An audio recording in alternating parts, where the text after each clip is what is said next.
Have you seen this trend? A toddler is having a complete meltdown, crying, screaming, maybe throwing themselves on the floor. And then the parent suddenly looks across the room and says, Jessica! Jessica! And something hilarious happens. The toddler suddenly pauses, looks around, and seems to completely forget what they were crying about. So, who is Jessica? And more importantly, why does this actually work on some kids? Well, Jessica isn't magical, but what she's doing to the child's attention system is really interesting. Let's look at what's happening inside the brain. When a young child is having a tantrum, their emotional arousal can become extremely high. Maybe you said no to another cookie. Maybe their toy isn't doing what they want. Or maybe they're tired, hungry, overstimulated, or frustrated because they can't communicate exactly what they need. And here's something important to remember. A toddler's brain is still under construction. The prefrontal cortex, the part of the brain involved in things like impulse control, attention, decision-making, and regulating behavior, is nowhere near fully developed.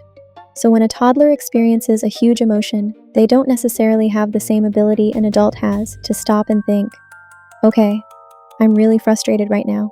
Let me calm myself down. Instead, the emotion can take over. Their attention may become strongly focused on whatever is upsetting them.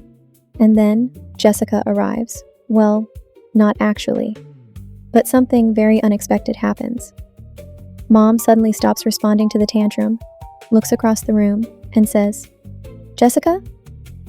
Now, the child's brain has new information to process.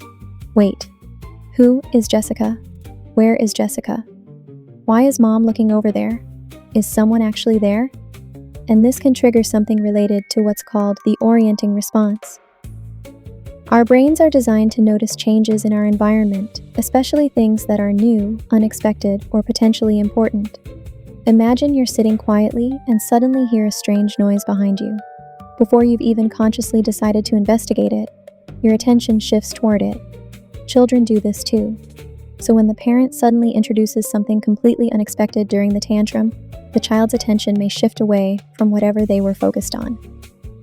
For a moment, the brain goes from, I want that toy, to, wait, who is Jessica? And that interruption can sometimes break the momentum of the tantrum. But here's where the internet trend needs a little neuroscience reality check.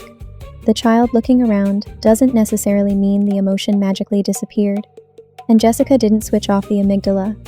What may have happened is that the unexpected event redirected the child's attention. That distinction matters. Distraction can be useful.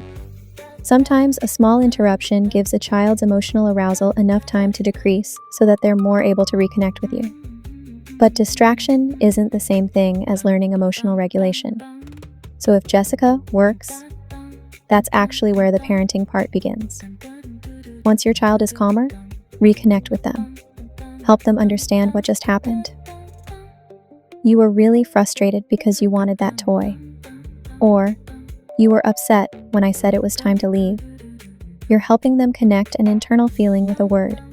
And over time, experiences like these can help children develop better emotional awareness and regulation.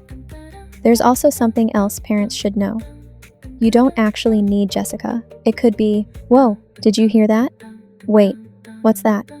Or suddenly noticing something interesting nearby. The important ingredient isn't the name Jessica. It's the unexpected shift in attention. And of course, this isn't going to work every time. If a child is exhausted, hungry, frightened, in pain, or extremely overwhelmed, redirecting their attention may do absolutely nothing. And that's okay. A tantrum isn't simply bad behavior that needs to be switched off. Sometimes it's a young brain communicating, this feeling is bigger than my ability to handle it right now. So why does imaginary Jessica sometimes interrupt a tantrum? Not because toddlers are terrified of a mysterious woman named Jessica, and not because Jessica has some secret parenting superpower. It's because the developing brain is extremely sensitive to novelty and unexpected information. Jessica creates a plot twist. The child's attention shifts. And sometimes, that tiny interruption is enough to create an opportunity for the emotional storm to settle. So the next time you see a toddler suddenly stop crying and start searching the room for Jessica, you'll know what's happening behind those curious little eyes. It's not magic. It's the brain doing what brains do, paying attention to something unexpected. Follow Salvia Science Mind on YouTube, Instagram, and TikTok for more fascinating baby and brain science. And don't forget to check out my children's books, available now on Amazon. Stay curious, keep learning, and I'll see you in the next one.